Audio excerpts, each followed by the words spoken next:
दोस्तों, इस कहानी को अंत तक सुनिएगा। यह कहानी काफी इंटरेस्टिंग और इमोशनल होने वाला है। दोस्तों, यह कहानी छत्तीसगढ़ की है। छत्तीसगढ़ की एक गांव में मीनाक्षी नाम की लड़की रहती थी। मीनाक्षी के परिवार में माँ, पापा और छोटी बहन भी थी। माँ का नाम राधा, पिता का नाम दिलीप और छोटी बहन का नाम गोपी थी। मीनाक्षी की उम्र लगभग 26 वर्ष की थी। मीनाक्षी की पढ़ाई छूट चुकी थी। उनकी शादी के लिए लड़का देखा जा रहा था। तभी पड़ोस के गांव में मीनाक्षी का रिश्ता हो जाता है।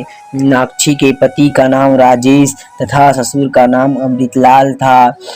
शादी से पहले इन दोनों का सगाई किया जाता है।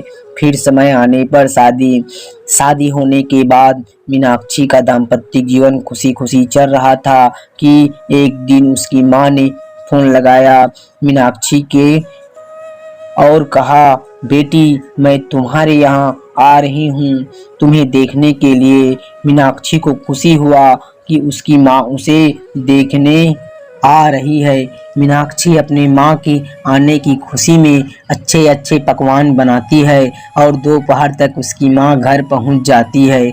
लगभग एक सप्ताह बीतने के बाद मीनाक्षी की माँ राधा का वासना जाग उठती है और वह अपनी बेटी के ससुर अमृतलाल से नजरें मिलाने लगती है।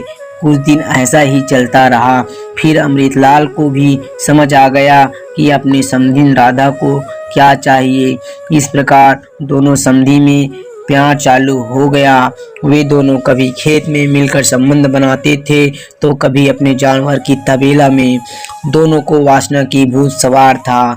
इधर मीनाक्षी को अपनी राधा माँ के चरित्र से अनजान थे। एक दिन मीनाक्षी अपने पति राजेश के लिए खाना पहुंचाने खेत गई थी। अब घर में कोई नहीं था।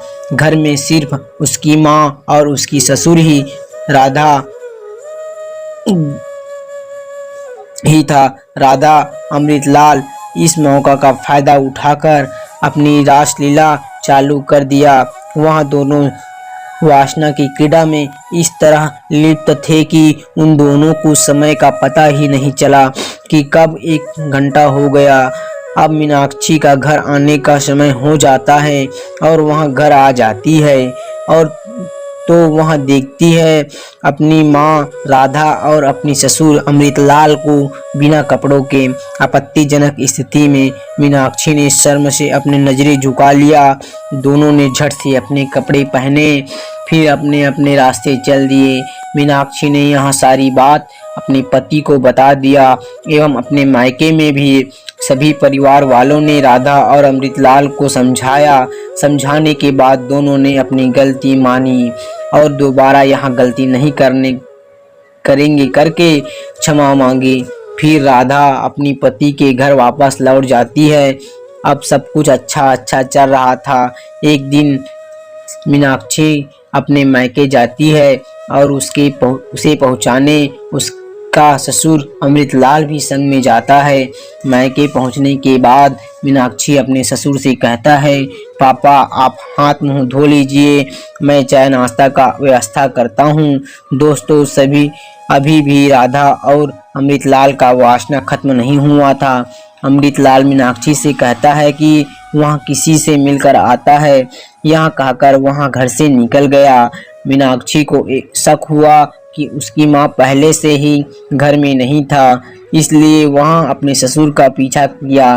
पीछा करते करते वह अपने सरसों के खेत में चली गई तो देखा कि उसकी माँ राधा और उसकी ससुर फिर बिना कपड़ों के आपत्तिजनक स्थिति में।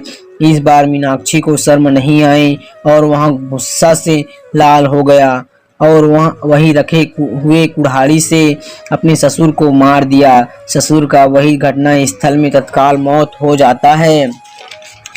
मीनाक्षी ने गुस्से में तो ऐसा कर दिया, अब वह डरने लगी कि उसने यहाँ क्या कर दिया। उसने तुरंत अपने पापा व छोटी बहन को बुलाया और सारी कहानी को बताया। फिर पिता के और पति के कहने पर मीनाक्षी ने अपने आप को पुलिस के हवाले कर दिया। दोस्तों, क्या मीनाक्षी ने अच्छा किया या बुरा? क्या आप मीनाक्षी की जगह रहते तो क्या करते? आप अपनी राय हमें कमेंट बॉक्स में ज़रूर लिखें। दोस्तों, यह कहानी आपको पसंद आया हो तो हमारे चैनल को लाइक व सब्सक्राइब जरूर करें। धन्यवाद।